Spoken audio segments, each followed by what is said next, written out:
Alright, it's the World Cup Week 2, Day 5. Now, before I go into the games of this week, I'm going to touch on the ones from yesterday, which I couldn't. Ivory Coast 1-0 Ecuador. I honestly expected more, but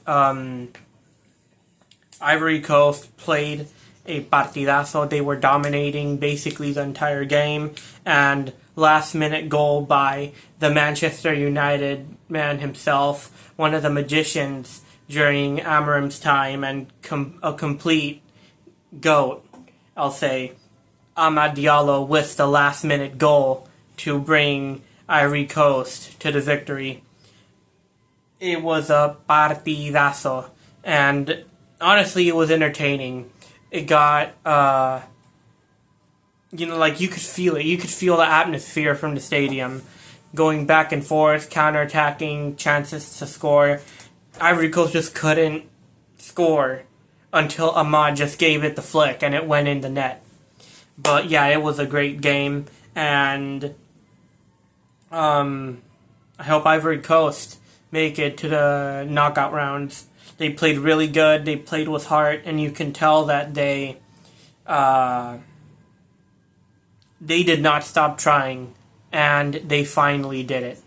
So congratulations to Ivory Coast, and congratulations to Amad for scoring that golazo. And then Sweden hammered Tunisia 5-1. I don't want to talk about it that much because the scoreline says everything for itself. I didn't watch the first goal, but I watched the rest. I watched Gyökeres and Isaac. Isaac finally scores a goal. I don't know when was the last time I saw him score, but that was that. I just watched the Spain and Capa Verde highlights, 0-0. Honestly, surprising. The keeper, 40 years old, absolutely incredible. In Spanish, we say un crack total. He was out of this world. Like, this guy, just give him the Golden Glove already. I don't know another keeper that has done this. And I mean, Diego Costa, kind of, but I mean, this guy, 40 years old, no one knows about these guys, and he just made Spain look bad. 0 goals for España. And honestly, credit to the defense, too. The defense was absolutely magnificent. They stopped a lot of attacks, and Spain just didn't know how to fight it. They were clueless. They couldn't do anything. Spain looked weak against Capa Verde. They tried to counter. They created chances, but they couldn't score. They made the Spain attack look inexperienced. And I say that with respect because they did give all their effort, but they just couldn't. The defense and the goalkeeper and the midfield just completely dominated them. And honestly, Capa Verde, I think that they'll top the group, because Spain, Uruguay, Saudi Arabia. I do not think that any of those teams are a better oil machine than Capa Verde at this moment. Saudi Arabia probably a bit more. But that defense and that goalkeeper for Capa Verde, if they play like that for the rest of the group, I think they top the group and qualify directly. Spain, they were locked up. They had no idea how to break through that defense. Now, I want to touch on Uruguay versus Saudi Arabia. It just ended like 30 minutes ago, I'll say. And of course, I went for Uruguay, but I do want to say this. Uruguay is not good under Bielsa. I think Bielsa should have been sacked a long time ago. Darwin, he's been exiled. I don't know why he started him. Arrascaeta, unfortunately, out on injury. Alhamri, he plays for Al Nassr, and I don't hate on my own players when they perform well, even if it's against a team that I'm rooting for. He scored. He didn't score a golazo, but if you're in front of the net, it's hard to miss when you're a few feet away. So he scored. That makes him look good. Congratulations to him. And now Uruguay. Uruguay are more confident after they get the tie. They're always like that. They play like shit a lot of the time, with respect, of course. They play like shit a lot of the time. They look for possession because they couldn't counter Saudi Arabia. And Saudi Arabia played a low block, so there I understand it a little bit. But for 40 minutes, they couldn't create anything. And they looked like they were asleep. And they only woke up when Araujo scored this golazo from such a tight angle. And something I do want to talk about real quick. I don't like the disrespect that many leagues around the world get just because the names are not known. I watch the Portuguese league. The Portuguese league is amazing. I watch the Saudi Arabian league. Both leagues are amazing.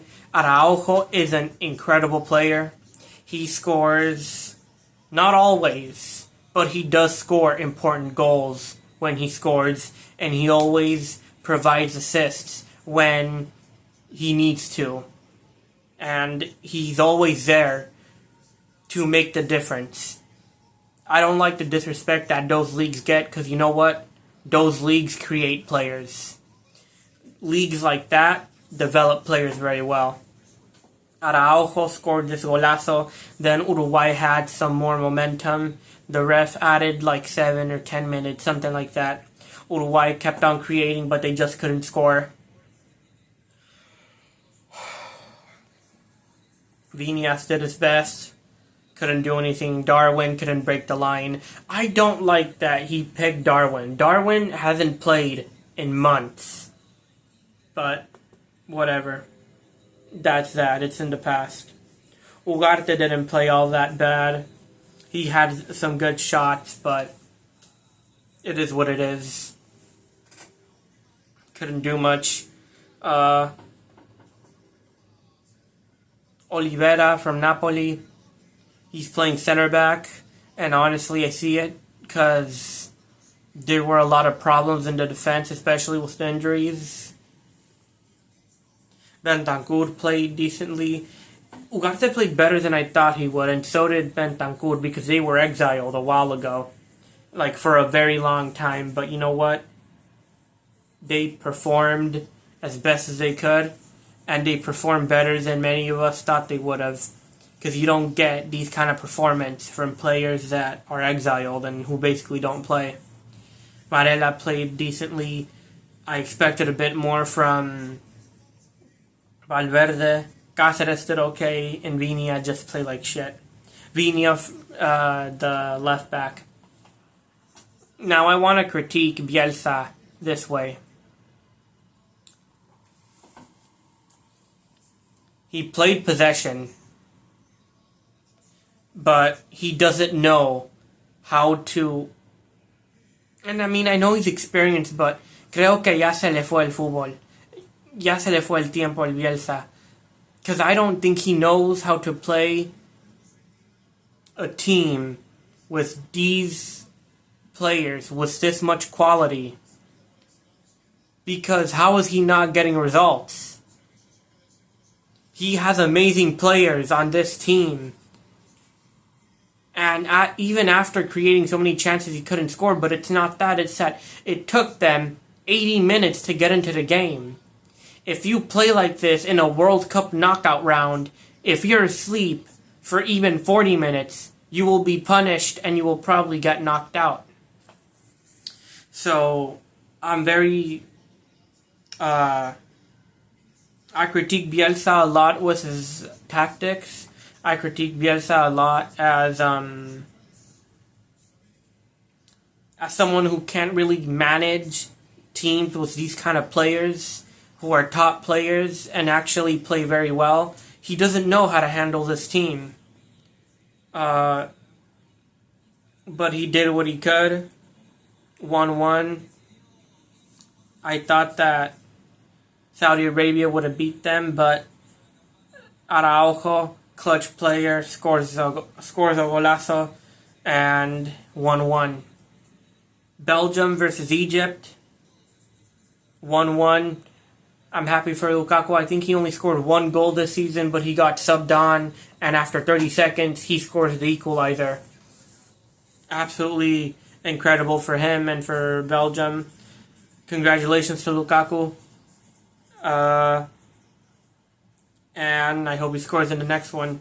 Because you know what? I don't think he's been all that good at Napoli, but getting subbed on and scoring after seconds is incredible. Now, I want to talk a bit more about Capa Verde. I think this team could be a dark horse. Kind of like how Morocco was in the last World Cup. Because this team played really well, and they played with, I don't want to say passion, but they played with, like, they knew what they were fighting for. Even if it was just to get a point or 3 points, even if it's not a knockout round. They played like they had to win. They played like they were chasing for something bigger. And honestly, I think that will make them go very far. Or at least go directly into the knockout rounds. Now, right now, Iran is playing New Zealand. And I started watching or catching up on Persian soccer about 1.5 years ago. I follow this team called Persepolis, and they actually play really good. The last time I saw them play, they played, they didn't park the bus because they were offensive, but they played possession and counter-attacking. Everyone drops, but they don't play defensive. They play attacking. They played really good the last time I watched them. And honestly, Iranian football is not bad. It's really good. I mean, at least in the eyes of people who actually understand football, it's really good. And they have this striker, their Iranian national team, they have this striker from Olympiacos in Greece. I always screw up his name. Taremi, he's the captain. Absolutely phenomenal player.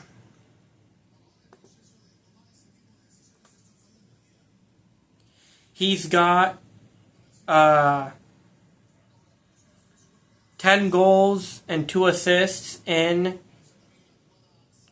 24 games, but started only 14. And that's not bad, because when he subbed on late in the game, so he doesn't have enough time to make such an impact. But when he starts, he does contribute to the game and winning.